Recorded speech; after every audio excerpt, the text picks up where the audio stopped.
Hari ini ada topik yang menantang sebenarnya, karena ini kalau mau dibahas banyak sekali. Saya sebenarnya suka kalau topik ini dijadikan talk show gitu ya, karena ini banyak sekali aspek dari kehidupan yang merendahkan hati. Humility itu apalagi kalau dari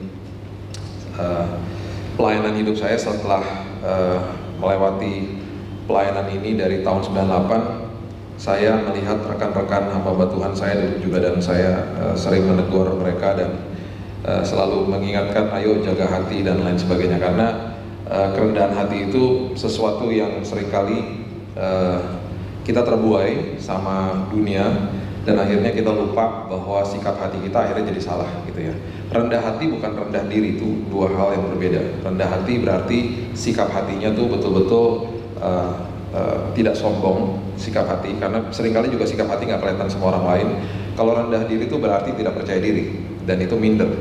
Itu juga bahaya sebenarnya, karena rendah diri itu akarnya sama dengan kesombongan, tapi nggak sadar aja orangnya, cuman manifestasinya beda. Rendah diri, dia minder, dan akhirnya dia banding-bandingin dirinya sama orang lain. Itu topik yang berbeda lah ya. Kita mau bahas tentang humility, tentang apa sih yang Alkitab tulis, karena banyak sekali yang Alkitab tulis. Mudah-mudahan ada beberapa poin saya mau bagikan supaya semua teman-teman mengerti kerendahan hati itu bisa berdampak kemana-mana, dan hidup kita jadi luar biasa sebenarnya kalau kita mengerti prinsip ini. 2 Korintus 4 ayat 5, ada kemungkinan ada beberapa ayat yang cukup banyak ayat, saya berikan, catat aja. 2 Korintus 4 ayat 5, sebab bukan diri kami yang kami beritakan, ini dasarnya gitu ya, tetapi Yesus Kristus sebagai Tuhan, dan diri kami sebagai hamba-Mu karena kehendak Yesus. Bukan diri kami yang kami beritakan. Itu dalamnya luar biasa. Ini ayat yang menjadi ayat acuan saya kepada teman-teman hamba Tuhan saya. Kalau lagi seminar hamba Tuhan, ini yang salah satu saya bagikan. Bukan diri kita yang kita beritakan, bukan Billy Lantang yang saya beritakan, bukan. Dan itu harus terus menjadi pedoman hidup, bukan sekedar di atas mimbar saja, tapi di mana saja. Karena saya tidak setuju, dan saya paling menentang untuk, misalnya saya ngomong dari sisi hamba Tuhan ya, pembicara lah, kita semua hamba Tuhan juga. Dari sisi pembicara yang diundang misalnya, banyak orang-orang yang diundang punya rider seperti artis. Rider itu berarti saya mau naik pesawat ini, saya harus duduk di bisnis kelas misalnya, saya harus bawa keluarga saya harus tinggal di hotel bintang 5 misalnya, saya harus dijemput sama mobil ini misalnya, saya harus makan di tempat itu, dan seterusnya dan seterusnya. Bahkan ada beberapa yang tanya dulu, PK-nya berapa nanti? Kemudian ditanya lagi, jemaatnya banyak gak? Tempatnya di mana? Itu riders namanya. Dan waktu saya dari yayasan saya pernah mengundang hamba Tuhan untuk pembicara, untuk khotbah di salah satu acara besar kami di yayasan kami, yaitu acara Natal. Itu yang terjadi. Kami dikasih selembar kertas, waktu itu di fax, dan itu harus ditulis. Saya bilang sama staf saya, nggak usah ditulis, nggak usah diundang, karena bagi saya udah menunjukkan kepada diri saya bahwa ini bukan memberitakan isi hati Tuhan, memberitakan dirinya ya.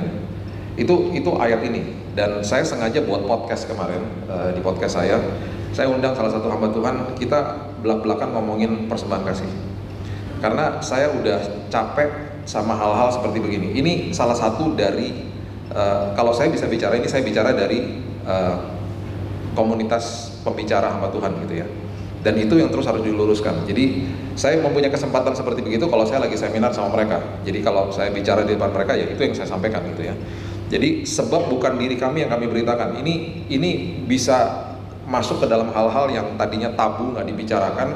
Kita bisa bongkar semuanya kalau hal seperti ini, karena sikap hati itu banyak sekali nggak ketahuan ya. Sikap hati banyak sekali orang nggak bisa lihat, belaga di depannya manis-manis, tapi sikap hatinya begitu. Jadi kalau kita mau ngomong kalau kita mau bicara soal kerendahan hati, kita harus benar-benar bongkar sampai ke akar-akarnya.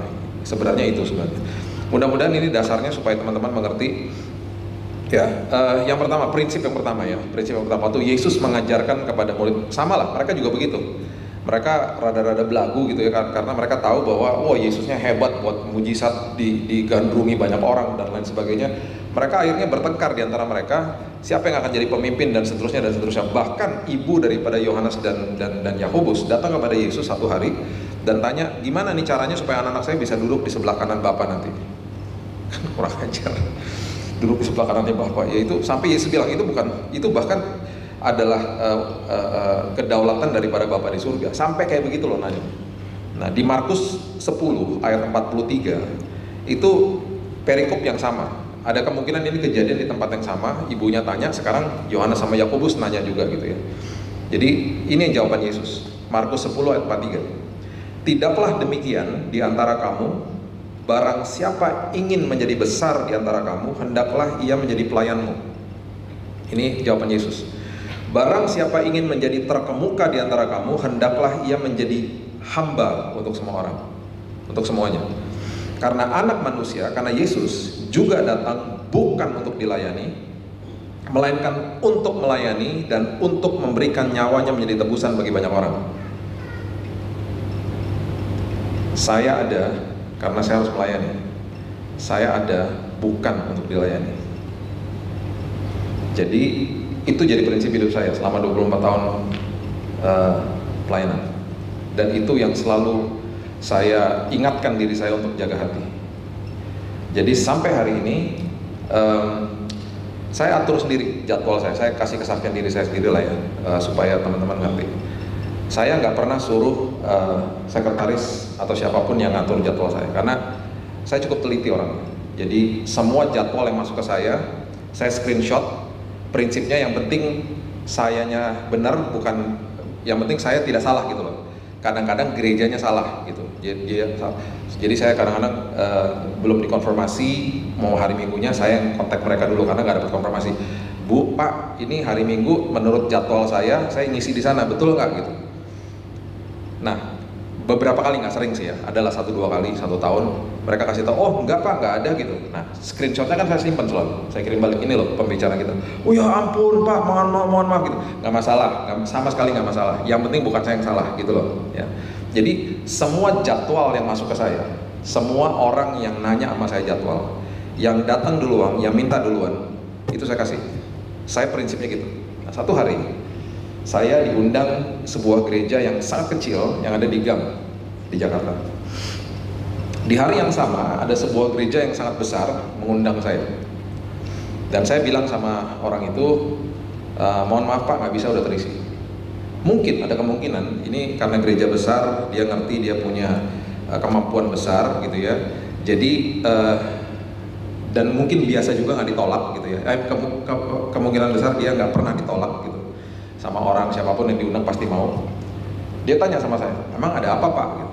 Saya udah ada jadwal, saya bilang gitu. Dan kemudian dia mulai tanya begini, mohon maaf Pak, jadwalnya di mana gitu. Pertama saya masih belum sadar gitu. Saya bilang, oh saya ada jadwal di sini, saya sebut gerejanya. Ya sekarang zaman sosial media jadi bisa di Google dan lain sebagainya.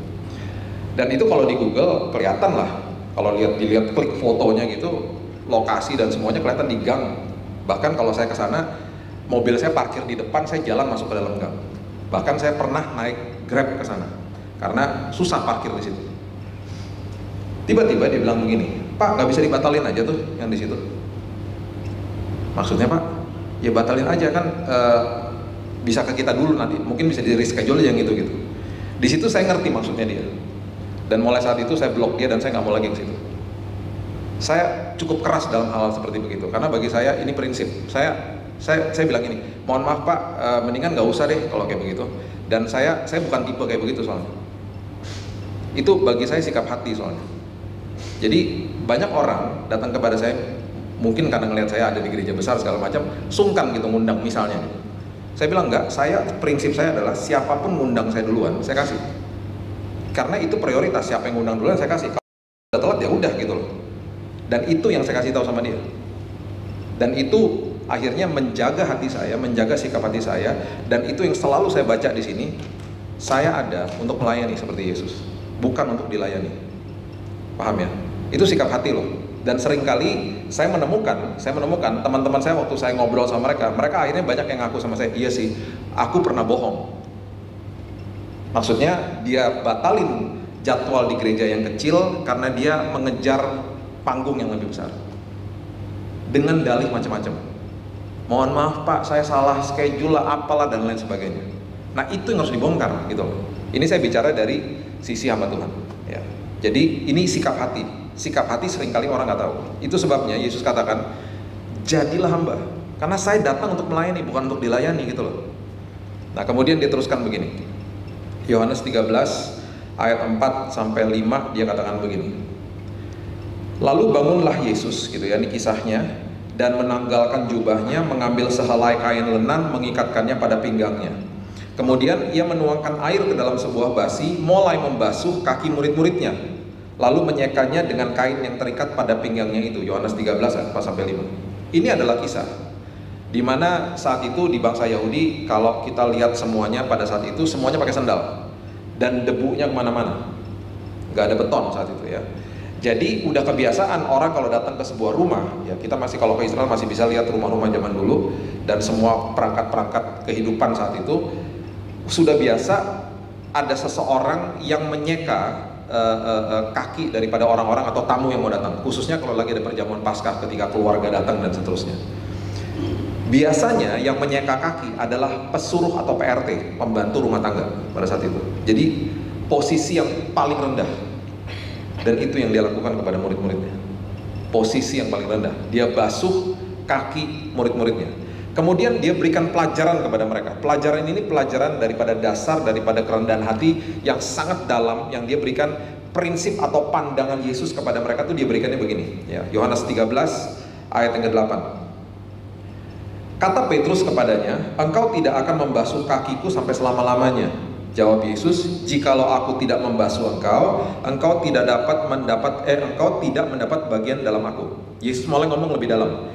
Saya membasuh kamu, maksudnya saya membasuh dosamu. Ya, ini yang saya lakukan pada hari ini, sikap daripada jadi hamba. Saya lagi ngajarin kalian. Udah gitu ada prinsip kebenaran di dalamnya. Sebentar lagi saya naik ke kayu salib, saya akan membasuh dosamu. Oke. Kemudian ayat yang ke-10, Yesus mengatakan begini, Yohanes 13 ayat 10. Barang siapa telah mandi, ia tidak usah membasuh diri lagi selain membasuh kakinya. Jadi sekali kita dikuduskan di atas kayu salib, selesai udah dosa kita, dan once and for all, kita diampuni sekali dan untuk selamanya. Ya, itu namanya posisi kita sudah dikuduskan sama Tuhan, secara posisi didapat di hadapan Tuhan. Nah, setiap hari itu ada yang namanya progresif pengudusan. Jadi tiap hari pasti kita ada salahnya. Ya, kita pasti melakukan mungkin dosa sengaja atau tidak sengaja, ada keteledoran dan lain sebagainya. Itu namanya progresif pengudusan. Itu sebabnya dia katakan begini, karena kamu sudah bersih seluruhnya, juga kamu sudah bersih, hanya tidak semua. Ini dia bicara dalam sekali, dia bilang, pokoknya dia ngomong begini, intinya dia bilang begini, nanti ketika saya mati di kayu salib, saya akan ampuni dosamu sekali dan untuk seterusnya. Berarti kalau cara kita berdoa sebenarnya di hadapan Tuhan tuh, kita harusnya ngomongnya begini. Kalau kita jatuh dalam dosa, kita bilang gini, Tuhan terima kasih dosaku sudah diampuni. Kurang tepat kalau kita berdoanya gini, Tuhan ampuni dosaku, Tuhan udah diampuni dulu dan untuk selamanya. Kita belum ada loh saat itu, dia sudah mengampuni dosa kita, bahkan dosa besok sudah diampuni sama Tuhan. Bukannya berarti itu tiket buat dosa, bukan ya. Saya udah pernah ajarkan dosa selalu ada akibatnya ya. Akibatnya itu juga bukan kutukan dan hukuman dari Tuhan, itu karena ulah kita sendiri. Semua perbuatan-perbuatan kita ada akibatnya. Jadi maksudnya ada pengudusan sekali dan untuk selamanya, dosa diampuni. Ada yang namanya progresif pengudusan tiap hari. Jadi makanya dia katakan sudah bersih, hanya tidak semua. Nah, itu dia berikan prinsip ini kepada mereka, dan kemudian dia katakan begini, Yohanes 13 ayat 15. Ini dasar kalau kita mau jadi hamba, kita mau melayani orang, kita mau gampang memaafkan orang lain, kita mau hidup kita untuk bersahabat, kemudian tidak menimbulkan kericuhan, damai nomor 1 dan seterusnya. Ini ada di ayat ini, Yohanes 13 ayat 15. Sebab aku telah memberikan suatu teladan kepada kamu. Ini dia lagi kasih tahu kepada mereka, supaya kamu juga berbuat sama seperti yang telah kuperbuat kepadamu. Selalu di kanan kiri kita pasti ada orang-orang yang berbuat salah. Sama kita juga banyak salahnya, sama aja. Ada yang kesalahannya terlihat, ada yang tidak terlihat. Ada yang tiba-tiba menyinggung perasaan kita, tiba-tiba kita kontak sama orang yang seperti begitu dan melukai bahkan hati kita. Yesus katakan, jadilah hamba. Berarti apa? Cepat memaafkan. Kita nggak perlu untuk jadi sahabat sama semua orang. Kita jaga jarak nggak masalah gitu loh. Oh, ini orang seperti begitu, ya udah aku jaga jarak. Yang penting aku tidak kepahitan sama dia. Yang penting ketika aku ketemu sama dia, aku bahkan nyapa duluan. Gitu loh. Itu yang diajarkan sama Yesus, sikap hati. Sikap hatinya tuh hamba gitu loh. Ketika saya ketemu, tugas saya melayani dia. Salah satu tugas melayani dia adalah saya nyapa duluan, halo gitu. Jangan silent treatment. Jangan boleh buang muka aja. Bukan itu yang diajarkan. Karena dia katakan begini, pengudusan itu terjadi tiap hari loh, karena kamu juga banyak salahnya, gitu loh. Orang lain juga gitu. Sekarang kamu lakukan apa yang aku lakukan kepadamu, gitu loh maksudnya. Jadi membasuh kaki itu artinya dalam, bukan sekedar basuh kaki terus dia kasih tunjuk, nih loh, aku mau jadi seperti apa. Enggak. Dia basuh kaki terus diajarin. Oke, nanti kalau aku mati, dikasih salib, terjadi namanya positional sanctification. Posisimu dikuduskan di hadapan Tuhan. Itu sebabnya kamu bisa datang ke hadiratku kapan saja, di mana saja, dalam posisi apa saja. Kemudian setiap hari terjadi pengudusan secara progresif dalam hidupmu. Karena kau pasti buat salah. Apalagi orang lain. Lakukan apa yang aku lakukan kepadamu, terapkan itu kepada orang lain. Kemudian dia lanjutkan lagi di Yohanes 13 ayat 17, dikatakan begini, jikalau kamu tahu semua ini, maka berbahagialah kamu jika kamu melakukannya. Seringkali di dalam pikiran kita yang kita ditipu sama iblis adalah, enak aja, ngapain aku negur duluan, ngapain aku maafkan dia, untung dong dia, rugi dia aku. Enggak, itu salah, itu kebohongan iblis. Justru di awal ketika kita lakukan itu, justru ketika sedang sulit-sulitnya kita memaafkan orang itu, ujung daripada perjalanan itu kita dibuat berbahagia sama Tuhan. Itu jaminan. Itu jaminan.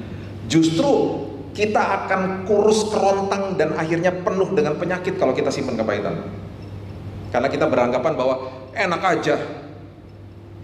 Makanya ketika suami istri datang kepada saya dan istri saya, dan kemudian kita sering sekali bilang sama mereka begini, Pak, Bu, bilang maaf duluan sama pasangan. Sering kali mereka bilang ini, enak aja, kan dia yang salah. Bukan itu prinsipnya. Kita mengampuni dia sama seperti Kristus mengampuni kita. Saya melakukan itu sama seperti Kristus melakukan itu kepada saya. Bukan berdasarkan apa yang dia lakukan kepada saya, bukan. Di awalnya nggak enak memang, karena kan lawan daging, betul-betul enak. Jaminannya adalah kamu pasti berbahagia, karena kita lepaskan segala-galanya. Itu sikap hamba namanya. Itu sikap hati, dan seringkali itu nggak kelihatan. Nah kemudian ini yang paradoks gitu ya, yang merupakan sebuah sesuatu yang kalau kita lihat sepintas kok bertentangan banget gitu ya. Diajarkan begini di 1 Petrus 2 ayat 9. Firman Tuhan katakan begini. Prinsip yang kedua gini, tetapi kamulah bangsa yang terpilih, imamat yang rajani, royal priesthood namanya, bangsa yang kudus, umat kepunyaan Allah sendiri, supaya kamu memberitakan perbuatan-perbuatan yang besar dari Dia yang telah memanggil kamu keluar dari kegelapan kepada terangnya yang ajaib. Kamu bangsa yang terpilih, kita semua dipilih sama Yesus. Kemudian dia katakan begini, kamu adalah imamat yang rajani. Berarti kamu hebat loh, kamu luar biasa loh. Dia katakan begitu ya. Bangsa yang kudus, umat kepunyaan Allah sendiri. Kamu punya aku loh. Kalau kita baca ini, mungkin kita berpikir begini, aku disuruh jadi hamba, sekarang aku disuruh jadi imamat rajani. Maksudnya apa sih? Nah, ini yang Yesus ajarkan. Ini yang Alkitab ajarkan. Sikap hati hamba, perilaku di luar rajani. Apa yang kita lakukan dengan hebat, tapi hatinya hamba. Jangan kebalik. Kalau kebalik, luarnya seperti hamba, begini-begini, oh ya, dalamnya rajani, mangkel terus. Ajar nih orang. Kebalik jadi apa? Munafik. Kesombongan terjadi. Rajani itu nggak boleh jadi sikap hati. Rajani itu perilaku di luar, karena royal priesthood, imam yang rajani. Saat itu imam besar waktu di zaman perjanjian lama, oh luar biasa, jubahnya beda sama yang lain, dari kaum Lewi. Hari pendamaian ketika dia mau masuk ke dalam ruang Maha Kudus, itu upacara luar biasa yang dielulukan dia, imam besar, karena dia mewakili untuk menghapus dosa para umat bangsa Israel. Tapi itu udah gak ada lagi, karena ada imam besar namanya Yesus yang masuk ke dalam ruang Maha Kudus, tidak membawa darah daripada hewan, membawa darahnya sendiri. Dia mengorbankan hidupnya. Sekarang diajarkan, sekarang kamu imamat rajani ya. Itu artinya perilakumu rajani. Gitu loh. Jadi apapun yang kita lakukannya betul-betul profesional dalam hidup ini. Gitu loh. Jadi yang namanya silent treatment itu bukan rajani, itu anak kecil. Jadi kalau ada orang nyebelin sama kita nggak usah kasih kita wah aku ngomongan sama dia gitu. Itu anak kecil. Saya punya sikap rajani. Saya ketemu sama orang yang nyebelin saya, paling tidak saya sopan sama dia. Saya nggak usah berteman sama dia kok. Saya nggak usah deket-deket sama dia. Saya akan jaga jarak sama dia. Itu nggak salah. Tapi rajani, itu yang Yesus ajarkan. Jadi ketika kita mengerti prinsip ini, kita mengerti apa yang Yesus ajarkan tentang kedua hal ini ya. Filipi 2 ayat 5 sampai ayat yang ke-7 mengatakan begini. Filipi 2 ayat 5 sampai 7. Ini prinsip yang Yesus ajarkan, dan ini yang dicatat oleh Filipi, dikatakan begini. Hendaklah kamu dalam hidupmu bersama menaruh pikiran dan perasaan yang terdapat juga dalam Yesus Kristus. Apapun yang kamu lakukan seperti Dia, walaupun dalam rupa Allah, tidak menganggap kesetaraan dengan Allah itu sebagai milik yang harus dipertahankan. Bahkan dalam tanda kutip meninggalkan tahtanya untuk menjadi sama seperti manusia, melainkan telah mengosongkan dirinya sendiri, mengambil rupa seorang hamba menjadi sama dengan manusia. Itu adalah prinsip hamba yang rajani, mengambil rupa manusia. Raja atas segala raja yang memiliki tahta yang luar biasa mengambil rupa manusia. Sama seperti kita kalau ngomong sama anak kecil. Kalau kita bicara sama anak kecil kan kita nggak mungkin pakai sikap kita yang tidak menyesuaikan diri sama dia. Dia kan, kita pasti ngomongnya begini, hai namanya siapa? Gitu kan. Itu adalah prinsip Filipi 2 ayat 5 sampai 7. Tuhan jadi manusia. Dia mengambil rupa manusia, dia berbahasa bahasa kita, bahasa manusia supaya kita ngerti. Itu sebabnya dia bicara sama murid-muridnya, dia ajarkan murid-muridnya yang banyak kali memang nggak mudeng, sama seperti kita juga kok, memerlukan waktu untuk akhirnya ngerti firman. Jadi itu sikapnya dia yang dia ambil menjadi manusia. Nah, kalau kita mengerti prinsip ini, kita akan belajar juga untuk menjadi seperti Kristus. Apa? Penyesuaian diri. Penyesuaian diri sama orang lain. Kita untuk melayani kok, bukan untuk dilayani. Jadi saya harus menyesuaikan diri sama orang yang nyebelin sama saya pun, saya menyesuaikan diri sama dia. Saya ngikutin aja caranya dia. Pernah ketemu orang kalau ngobrol dan tiba-tiba dikit-dikit kita ngomong, tiba-tiba dia akan terus potong dan dia akan selalu ngomong tentang dirinya sendiri. Capek nggak? Capek. Lagi ngobrol, tiba-tiba, oh ya saya juga gitu Pak, oh ya saya juga gitu, oh saya gini. Diam. Jadi Pak gimana Pak? Terus dia ngobrol lagi sama saya. Terus saya ngobrol, jadi saya gini Pak, saya gini. Oh ya saya juga gitu Pak, saya gini. Panjang deh jadinya. Lama-lama saya bilang, Bapak ini cerita nih. Gitu. Pernah ketemu orang seperti begitu? Itu adalah ciri-ciri orang yang ya gitulah, yang akhirnya mempunyai sikap yang sama sekali tidak rajani. Makanya Yakobus katakan apa? Cepat untuk mendengar, lambat berbicara. Jadilah pendengar yang baik. Salah satunya begitu. Itu penyesuaian diri. Orang yang menyesuaikan diri pasti akan timbul yang namanya hubungan. Ketika ada hubungan, timbul yang namanya kepercayaan, di ujungnya orang itu akan dipengaruhi. Saya punya kelompok sel di rumah saya, yang kita ketemu setiap hari Rabu. Saya, kalau ada yang bertanya, saya tidak mengembalakan gereja, saya tidak pernah terpanggil untuk mengembalakan gereja. Saya suka dengan komunitas. Jadi saya mengembalakan teman-teman saya yang mau dimentor sama saya, nggak banyak, cuma 20 orang. semuanya datang 30, mentoknya segitu udah, dan selalu hybrid gitu ya, dan ada maksudnya online dan onsite. Nah, waktu mereka datang, pastilah di dalam komunitas pasti ada yang nyebelin. Tugas saya adalah untuk melayani orang. Jadi tugas saya adalah menyesuaikan diri sama dia, menyesuaikan diri dengan bahasa-bahasa dia, dengerin dia, dan kasih tahu pelan-pelan. Tahun lalu ada seseorang yang datang ke tempat saya dan minta dimentor sama saya, dan dia adalah orang yang sangat agnostik, tidak percaya dengan pekerjaan Tuhan. Bagaimana cara kasih tahu? Gak bisa yang namanya, oh kamu gini-gini, Tuhan Yesus gini. Gak, mental sama dia. Ngobrol pelan-pelan, dengerin keluh kesah dia. Saya tahu kalau saya ngomong firman pasti masuk sini keluar sini. Alami Tuhan ya, dampingin aja. Timbul yang namanya hubungan, karena dia ngerasa tidak dihakimi. Wah, dia ngomong segala macam tentang Tuhan, saya diam aja. Saya diam, saya bilang, iya sih, kalau kamu merasa begitu ya nggak apa-apa juga sih, nanti ada prosesnya, ikutin aja gitu. Timbul hubungan, akhirnya dia percaya sama saya. Level berikutnya timbul kepercayaan, dia mulai datang terus-terusan.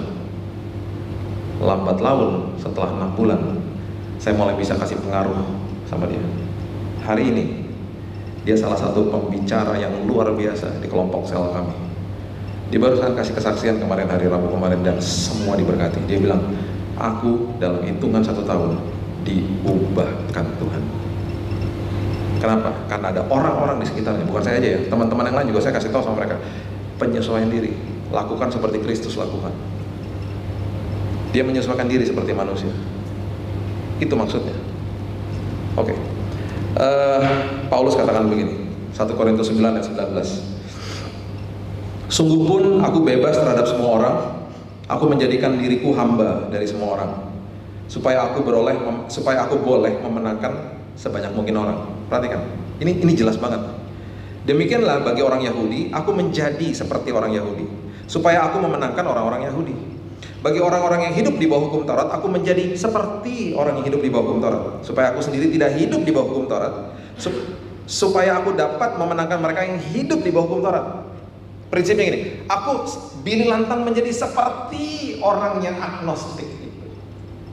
Menjadi seperti itu toleransi. Kalau menjadi itu kompromi. Saya tidak kompromi, saya toleransi. Menjadi seperti.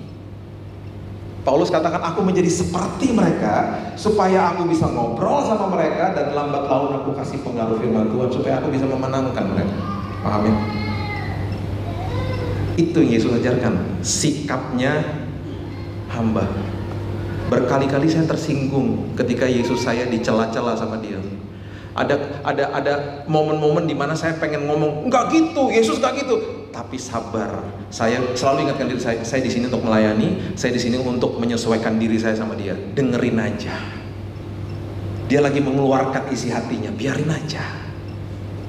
Dalam hitungan 1 tahun, dia menjadi orang percaya. Bahkan dia mengalami Tuhan hari-hari ini.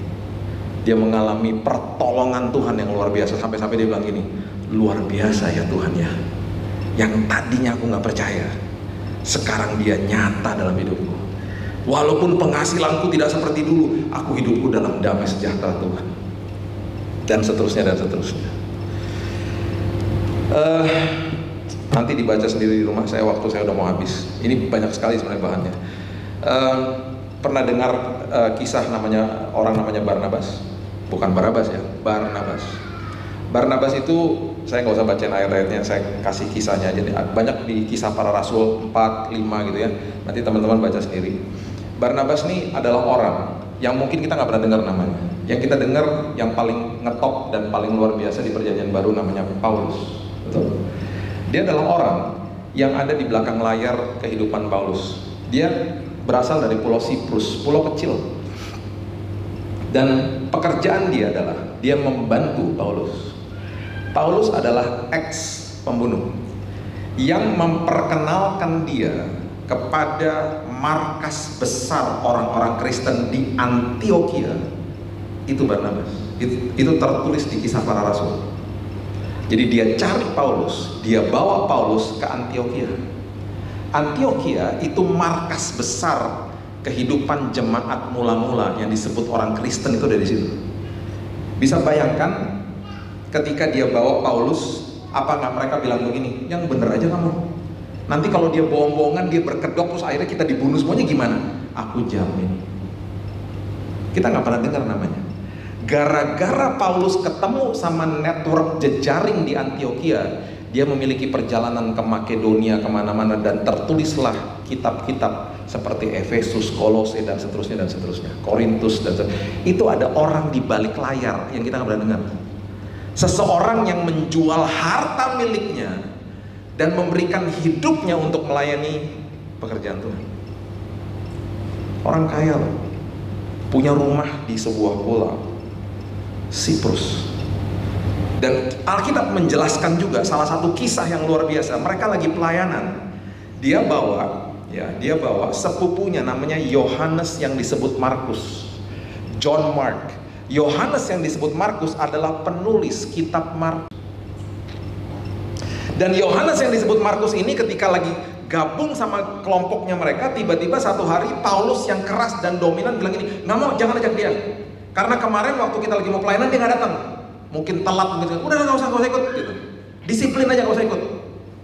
Barnabas dia bilang, ya udah bos pergi dulu deh sana, aku temenin John Mark, aku temenin Yohanes yang disebut Markus. Diajak ke pulaunya.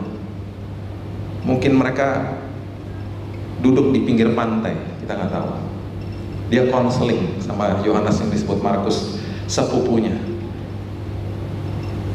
Gus, udahlah Gus, si bos memang begitu, orangnya dominan, udahlah, ampunilah.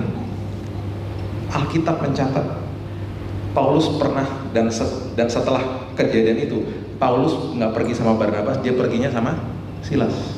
Ingat ya kisah-kisah itu ya. Akhirnya mereka baikan, didamaikan, dan akhirnya mereka pergi berempat. Mereka akhirnya punya tim yang luar biasa. Kita nggak pernah dengar nama ini. Yang kita lihat pekerjaan Paulus yang luar biasa, di baliknya ada orang yang punya hati hamba dan punya sikap rajani yang namanya Barnabas. Dan Alkitab mencatat semuanya itu. Jadilah orang yang selalu tanggap dan bilang, Tuhan, ini banyak kebutuhan, aku harus melayani Tuhan dengan sikap hamba Tuhan. Saya akan tutup dengan kisah nyata yang luar biasa ini. Saya punya teman di Jakarta, seorang yang punya rumah, rumahnya sederhana, ya, keluarganya anaknya 2. Kira-kira 20 tahun yang lalu dia memutuskan untuk menginjil kepada pemulung-pemulung di Jakarta. Dan bapak ini teman baik saya, akhirnya menjadi teman baik saya. Dia setiap hari keluar dari rumahnya yang sangat layak, rumahnya bagus, bahkan kecil tapi bagus. Dia keluar dengan pakaian pemulung, dengan gerobaknya dia jalan memulung. Dan pasti dia ketemu sama pemulung-pemulung, toh. Dia mulai menginjilkan kebenaran firman Tuhan kepada mereka. Teman-teman tahu, dalam hitungan kira-kira 3 tahun dia mempunyai jemaat di Jakarta 2.000 jemaat. Dan tahu apa yang terjadi? Dia membuka cabang sampai 10, cabangnya 20. Per cabang itu 100 orang. Ketemunya di mana?